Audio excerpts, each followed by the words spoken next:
I got a video he sent me back in 2000 and was it 20 or something? So I meet somebody in 2024 who you said you ain't even been with. Well, when I met him in July, and then after that, when you get to know a person, I knew her, so we met July 6th at the court fight. Okay. Which is crazy. We've been together over a year and a half now. It'll be 2 years next year in September. Listen, there is nothing more dangerous than a woman competing with a wife she insists she is not even thinking about. And when you're genuinely locked in preparing for a fight, jewelry should not be where your focus goes. So why, just 1 week before a major bout, are we watching a redone version of something the wife already pulled off effortlessly? This is not inspiration. This is identity drift. Now let's get into it.s. So once again, Claressa has handed the internet something new to chew on.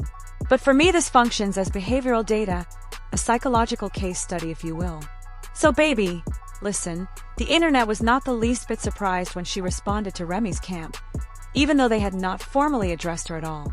So if you are not caught up on what happened, let me walk you through exactly what went down and what the response looked like and everything connected to it, just for those of you who are not up to speed. But trust me, this is not your average channel that just spills tea and reports on Claressa. Honey, we actually break the psychology down. These are gifts from my man, okay? This is what I gifted myself. Little bracelet, myself. I love having stuff that I ain't seen nobody wear before. And just like that, people had no choice but to call it out. And baby, listen, what makes this catch so damaging is that it comes with a timestamp. Way back during the summer, Remy was already wearing Van Cleef pieces, something she has consistently worn for a long time. So this turned out to be yet another failed attempt at trying to swap identities. Honey, and frankly it is both old and pretty pathetic. And I have to say, Remy genuinely wears it better. You all already know Remy's fine self showed up to the Super Bowl in a custom outfit, looking incredible. Her bestie Juga shouted out from the crowd, "Yo, this is custom. You can't copy that." And Remy agreed with her completely. And as always, Claressa's clearly bothered self took straight to the internet, essentially confirming the very thing everyone has been saying, everyone has been seeing, and the thing she can never seem to shake off. Let me tell you something. I cannot be copied. What I do is original. The number one. Copy this. Copy this. Just stand straight and see if your ass make a pee. Talk to me. What we talking about? So unfortunately, she did not make the cut. But you know what? She's like most narcissists in the sense that she does not realize everyone can see exactly what is happening. And she genuinely believes she can shape a narrative based on what she says rather than what she actually does. But that was not even the funniest part. The funniest part is actually right here. Again, shout out to Mr. Skinny TV because he definitely caught it. I might not be the sharpest knife in the drawer, but everybody's flooding my comment section talking about, but how'd you catch Claressa Shields capping in 4K? This is how I caught Claressa Shields capping in 4K. Then you can get in the comments and issue me an apology, or you can just say, oh yeah, man. But Claressa Shields said that she likes jewelry that nobody else has got, and she's 100% sure nobody else has this here jewelry. I'm gonna see what the survey says, man. Now this is all receipts. These are gifts from my man, okay? This is what I gifted myself. Little bracelet, myself.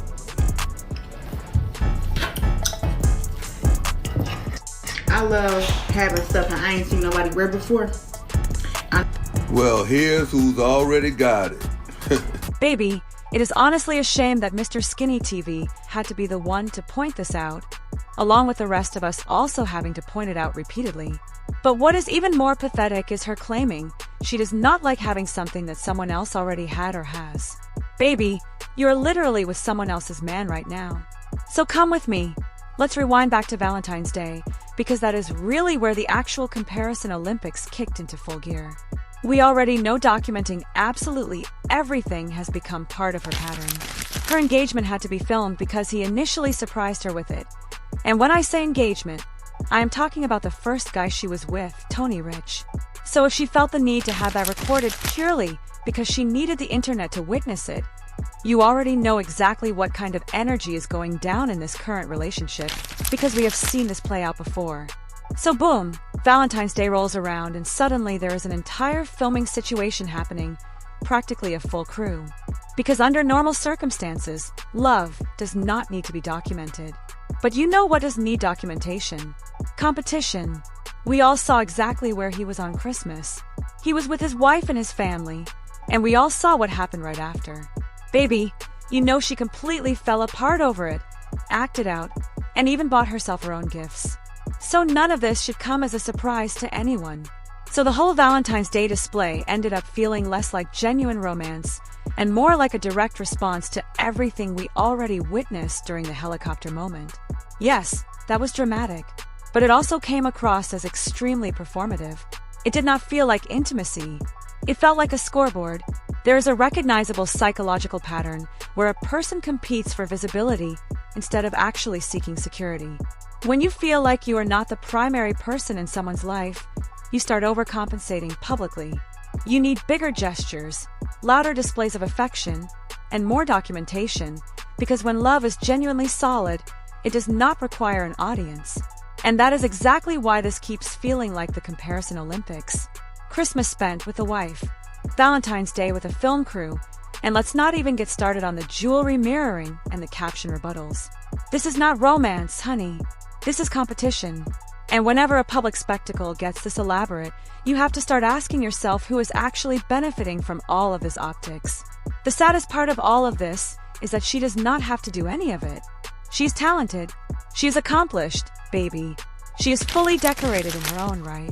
But when insecurity finds its way into a relationship dynamic like this, it can take powerful women and shrink them down into competitors. That is exactly why you should never compete for love and affection. And here is the part most people are completely missing. Not us, just everyone else. She is not just competing with another woman.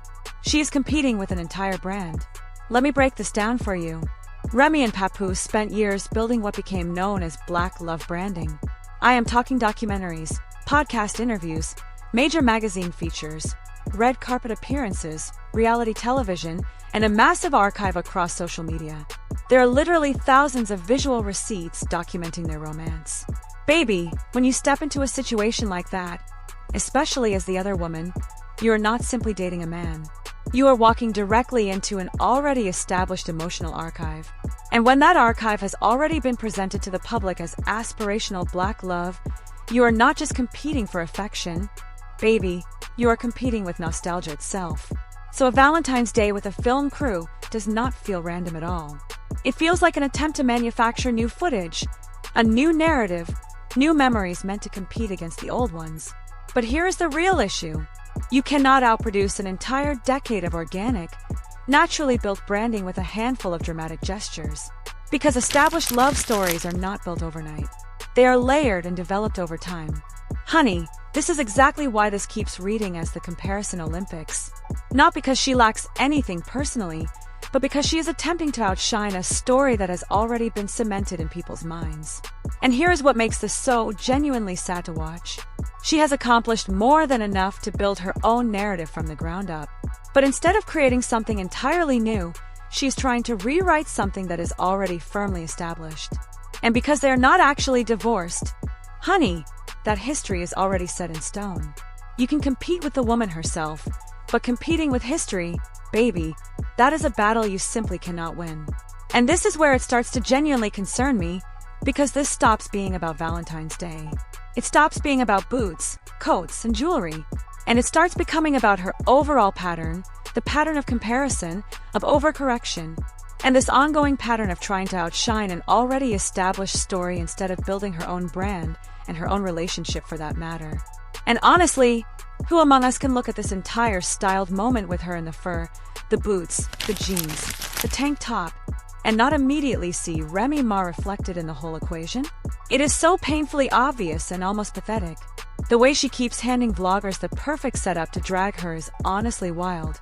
And I am not even dragging her myself. But anyway, shout out to Mr. Skinny TV for catching this one. Go ahead and check him out. Subscribe to his channel. He is active here on YouTube, Instagram, and TikTok. Go show him some support. Claressa Shields wants y'all to know that she got a big old butt. 32, 33. That's the waist. And then we go around the butt. I'm gonna start from in the middle. Yeah, that ass fat, girl. Yeah, that's like 44. So I know I lost a couple inches because, let me go to the big part of the butt. Let me go down here. See, that's the part that go off the widest. Let's try that. Girl, boo. It ain't finna change. It did, because it's a different part of the butt. Yeah, so around my actual ass is a 45. So it's like 32, 33 up here. And then 44, 45. 44, then it gets bigger with the 45. So yeah, that's my measurements. Let me tell you something. I cannot be copied. What I do is original. The number one. Copy this. Just stand straight and see if your ass make a peep. Talk to me. What we talking about? The originator. The one. No worries. Y'all all get turned to your last foot. Every last one of y'all. Yeah. I ain't saying no name because your name don't matter. Ain't none of y'all fuck with me. Copy this. Copy a 1, 2. Can you do that? I got something for you. Hold on. How many push I'm about to throw? Count these. I honestly do not know who is going to be the one to break it to her that what she has going on back there is actually pretty average at best, and it is not accomplishing what she seems to think it will. Now, I am not someone who goes around body shaming people, but Claressa's behavior literally puts you in a position where commentary becomes unavoidable. She is essentially forcing the conversation. And honey, I try to let it go sometimes, but more often than not, I simply cannot. Every single attempt she makes to prove she is superior ends up doing the opposite and exposing her own insecurity instead. The louder these displays get, the more obvious her doubts become. When you constantly have to announce that you have the better body, that you are the upgrade, that you are the better woman, baby, you are not winning anything. You are campaigning. And listen, I have said this from the very start, unchecked insecurity will sabotage talent every single time. Claressa is genuinely gifted. She is disciplined, and she has accomplished real things. But if this comparison Olympics continues, it will not be punches landed in the ring that end up damaging her career or her mindset. It will absolutely be public perception, because brands do not get destroyed overnight. They erode slowly through repeated moments that make the public uncomfortable. The internet never forgets anything. And once the narrative shifts from undisputed champion to someone who comes across as emotionally competitive, unstable, unhinged, and frankly just strange, it becomes incredibly difficult to shift that perception back. And honey, that is what makes all of this so unfortunate. She does not need to compete. She does not need to copy. She does not need to try and outproduce an entire decade of established Black love branding. But if she keeps fighting a war against history itself, she risks losing something far bigger than any single moment. And the bigger question, the one we are going to dig into next, is whether she is being guided in this situation or whether she is actually being played. But you will have to wait for the next video to find out exactly where I am taking that conversation. Anyway, if you enjoy my commentary, please go ahead and like, comment, and subscribe.